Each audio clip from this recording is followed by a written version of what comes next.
Bonjour, j'espère que tu vas bien. Donc c'est parti pour la guidance du jour. Et aujourd'hui, on reste dans une énergie de construction, mais avec une nuance importante. Hier, le tirage parlait de quelque chose qui prend forme, de stabilité, de régularité, de petites choses qu'on construit pas à pas. Aujourd'hui, les cartes viennent ajouter une précision. Oui, quelque chose est en train de pousser, mais attention à ne pas passer ton temps à vérifier si ça pousse assez vite.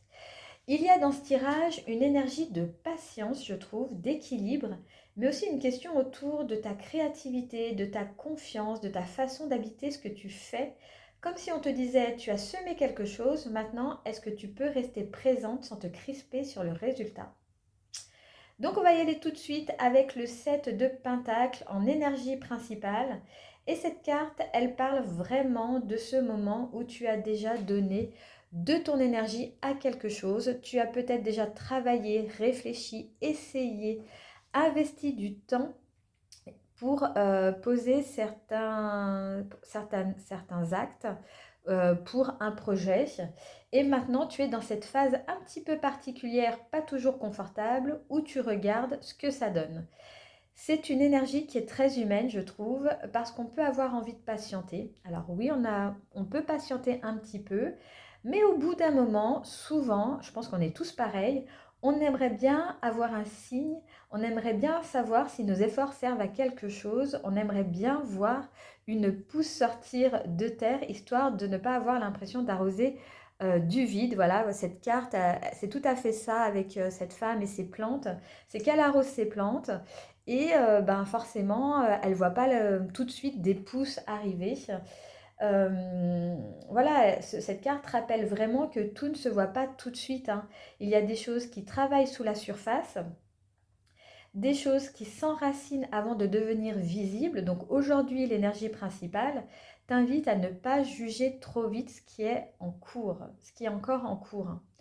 Ce n'est peut-être pas le moment de tirer une conclusion définitive, c'est plutôt le moment d'observer avec honnêteté qu'est-ce qui avance mais lentement, qu'est-ce qui demande encore du temps et qu'est-ce qui mérite simplement que tu arrêtes de le surveiller toutes les 5 minutes. Voilà. Mais bon, on va pas se le cacher, on est tous pareils, hein. Ce que tu ne vois pas encore complètement, c'est tempérance. Et là, cette carte vient adoucir, je trouve, le tirage, mais aussi le rééquilibrer. Tempérance te dit qu'il y a un dosage à retrouver. Peut-être que tu alternes entre deux extrêmes en ce moment. Un moment où tu y crois vraiment, où tu es à fond derrière. Un autre moment où tu doutes, où tu es capable de tout laisser tomber. Un moment où tu veux tout donner, tu es vraiment à fond. Un autre moment où tu veux tout lâcher. Voilà, c'est vraiment cette image-là que j'ai. Un moment, tu es super inspiré et juste après, tu te demandes si ça vaut encore la peine. Donc, Tempérance vient vraiment te dire, allez, recentre-toi, reviens un petit peu au milieu, mais pas un milieu qui est mou, hein, pas un milieu où je ne choisis rien, mais un milieu vivant quand même, hein.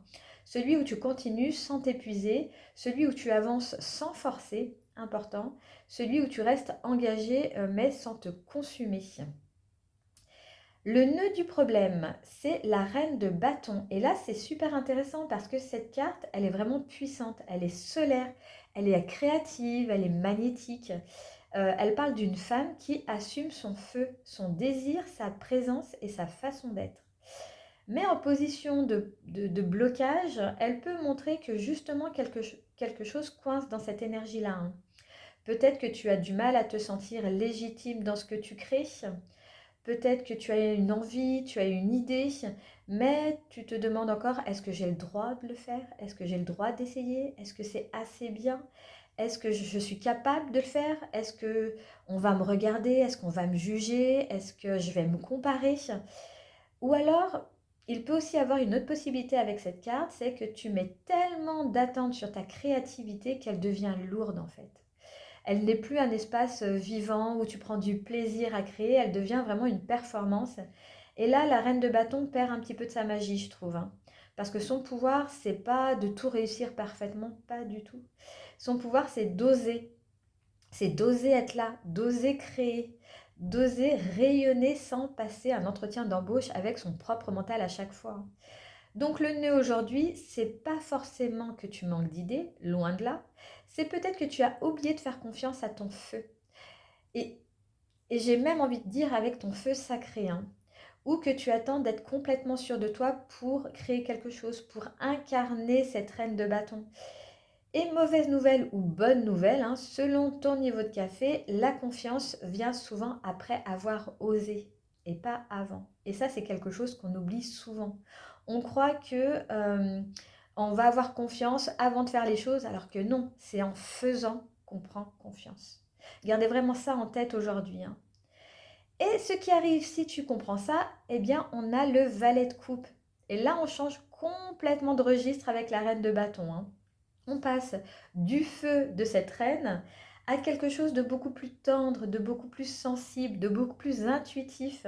Comme si le tirage, il te disait finalement, si tu arrêtes de mettre trop de pression sur ta créativité, alors quelque chose de plus doux peut revenir. Le valet de coupe, c'est le petit frémissement du cœur. Ce n'est pas encore la grande révélation avec orchestre et lumière sur le canapé, hein. C'est plus discret. Voilà, on est dans le valet, on est encore dans la jeunesse. C'est une idée qui te fait sourire, c'est un détail qui peut t'inspirer pour quelque chose, une envie légère, vraiment une émotion qui revient, voilà, une intuition qui dit tiens, va peut-être par là, il y a peut-être quelque chose à creuser.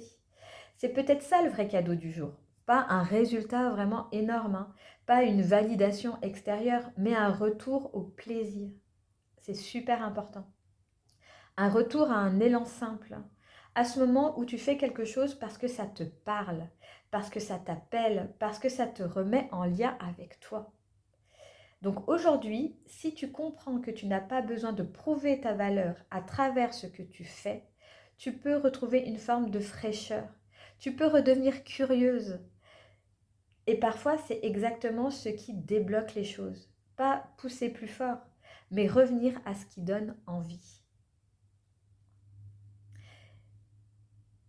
Et le message final, nous avons le valet de Pentacle qui vient remettre tout ça dans le concret. Comme hier, on a eu, il me semble, le 8 de Pentacle. On finissait avec ce message final. Bah là, c'est le valet de Pentacle. Donc, on retourne dans du concret et ça, c'est très très bien. Mais on le fait aujourd'hui de manière très simple, hein. Le valet de Pentacle ne te demande pas d'avoir déjà tout compris.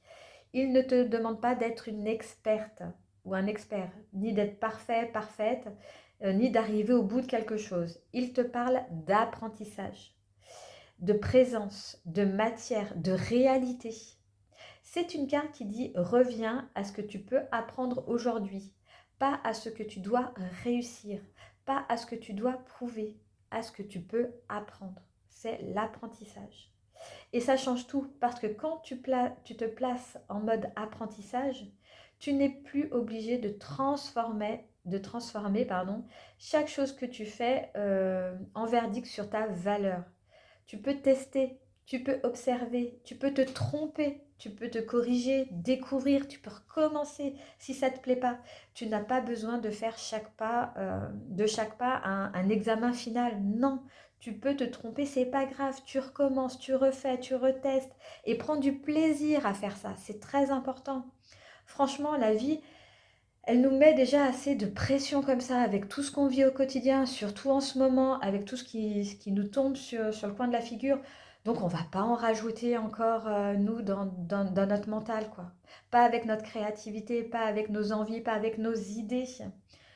Donc le petit point d'appui aujourd'hui, ce n'est pas forcément d'avancer coûte que coûte, ce serait plutôt choisis une chose que tu peux aborder comme une apprentie et pas comme une experte, avec curiosité, sans pression de résultat immédiat. C'est peut-être reprendre un projet que tu avais laissé de côté en te demandant si je le reprends, qu'est-ce que j'apprends en m'y penchant dessus, en le faisant, plutôt que est-ce que c'est assez bien. Ça peut être créer quelque chose juste par le plaisir. Ça, on en a beaucoup parlé dans cette vidéo. Ça peut être observer une situation sans décider tout de suite si c'est un succès ou si c'est un échec. Ça peut, ça peut être te laisser inspirer sans demander à l'inspiration de devenir rentable dans l'heure aussi. Ça, c'est important. Et la question que tu peux garder aujourd'hui, ce serait Où est-ce que je transforme une envie vivante en pression de réussir? Ça peut être très puissant. Et le geste concret que je t'invite à faire aujourd'hui, ce serait de faire quelque chose sans le juger tout de suite en fait. Juste pour reprendre contact avec le plaisir de faire quelque chose, de faire le geste. Voilà, ça peut être ranger un petit espace quelque part, relire peut-être un livre, refaire un exercice, écrire quelque chose, dessiner. Enfin, je ne sais pas dans quelle branche tu es, mais voilà, essayer de faire quelque chose de créatif, mais sans te juger, sans attendre un résultat exceptionnel, mais avec cette intention-là, je ne suis pas là pour prouver, je suis là pour apprendre et sentir ce qui me remet en mouvement. Donc, si je résume notre journée d'aujourd'hui, ça va nous parler d'efforts déjà semés, d'une attente qui peut te rendre impatiente, mais aussi d'un équilibre à retrouver. Ce que tu ne vois pas encore, c'est que tu n'as peut-être pas besoin d'en faire plus, mais de faire autrement, avec un rythme qui te respecte. Le nœud, c'est ta relation avec ta créativité, avec ta confiance, à ta capacité d'oser prendre ta place sans attendre d'être parfaite. Si tu comprends ça, quelque chose de plus doux peut revenir, une intuition, une émotion, une envie simple, un petit élan du cœur. Le message final te ramène à l'apprentissage. Aujourd'hui, tu n'as pas besoin de réussir ta vie entière, pas du tout. Tu peux juste redevenir élève de ce qui t'appelle. Donc si cette guidance t'a parlé, tu peux t'abonner pour retrouver les prochaines guidances du quotidien. Prends vraiment ce qui résonne en toi et laisse le reste de côté. Et bien sûr, avance à ton rythme. Moi, je vais te laisser ici. Je te souhaite une excellente journée et je te retrouve très bientôt dans une prochaine vidéo.